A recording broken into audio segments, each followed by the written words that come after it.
Praise the Lord, hallelujah. आप सभी को जय मसीह की। आइए हम प्रभु के वचन से आज कुछ सीखेंगे। एक नई बात आज हम सीखेंगे। आज नया साल है, नए साल का पहला दिन है और आज हम खुदा के कलाम से एक नई बात को सीखेंगे। आइए हम पढ़ेंगे मत्ती 5:13 में क्या लिखा है जी। तुम पृथ्वी के नमक हो, परंतु यदि नमक का स्वाद बिगड़ जाए तो वह फिर किस वस्तु से नमकीन किया जाएगा। प्रभु यीशु मसीह ने कहा कि तुम पृथ्वी के नमक हो।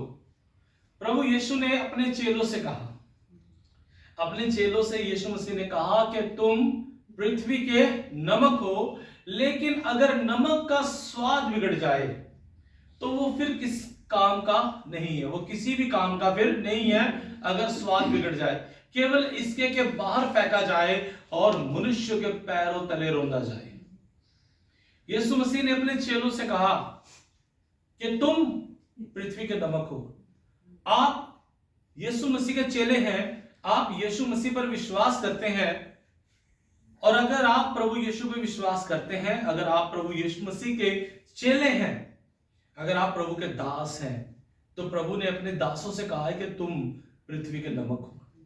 लेकिन अगर नमक का स्वाद बिगड़ जाए, अगर दास के अंदर से वो दास का स्वभाव ही खत्म हो जाए, तो फिर वो दास किसी काम का नहीं है। अगर चेले के अंदर से चेलापन ही खत्म हो जाए, गुरु की जो शिक्षा है, गुरु की जो शिक्षा है, अगर वो शिक्षा ही खत्म हो जाए, फिर वो चेला किसी काम का नहीं है। फिर वो चेला बाहर फेंका जाएगा। मतलब कि वो चेला स्वर्ग में नहीं जाएगा। मैं आपको बताना चाहता हूं, आज दुनिया के अंदर बहुत सारे ऐसे चेले हैं, बहुत सारे ऐसे विश्वासी हैं, बहुत सारे ऐसे लोग हैं जो जिनके बारे में यीशु मसीह ने कहा कि तुम पृथ्वी के नमक हो, लेकिन नमक का स्वाद अगर बिगड़ जाए। आज बहुत से ऐसे हैं जिनका स्वाद बिगड़ चुका है। बहुत से ऐसे पास्टर भी हैं जिनका स्वाद बिगड़ चुका है। बहुत से ऐसे विश्वासी भी हैं जिनका स्वाद बिगड़ चुका है, जिनके अंदर से मसीहत खत्म हो चुकी है और वो पूरी रीति से शारीरिक हो चुके हैं। नमक का स्वाद कैसे बिगड़ता है?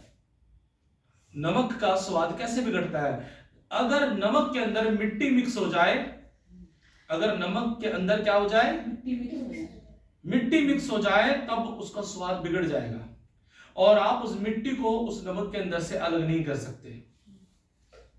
आप उसे छन्नी में छानेंगे तब भी वो मिट्टी साथ में आ जाएगी, नमक के साथ आ जाएगी। मिट्टी का मतलब क्या है? मिट्टी का मतलब है शारीरिक काम।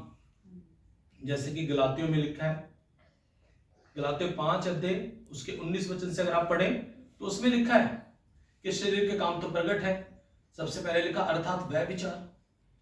आज बहुत से ऐसे लोग हैं जिनके जीवन में व्यभिचार एक मुख्य भाग बन चुका है।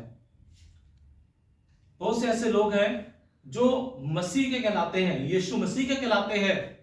कोई यीशु मसीह का विश्वासी कहलाता है और कोई यीशु मसीह का दास भी कहलाता है, लेकिन शारीरिक काम उनके अंदर ऐसे मिक्स हो चुके हैं, मिट्टी के काम ऐसे मिक्स हो चुके हैं कि वो शारीरिक कामों में इतना जा चुके हैं कि अब वो उनसे अलग नहीं हो सकते और इसी कारण नमक का स्वाद बिगड़ गया। इंसान के अंदर से यीशु मसीह की पवित्रता ही खत्म हो चुकी है।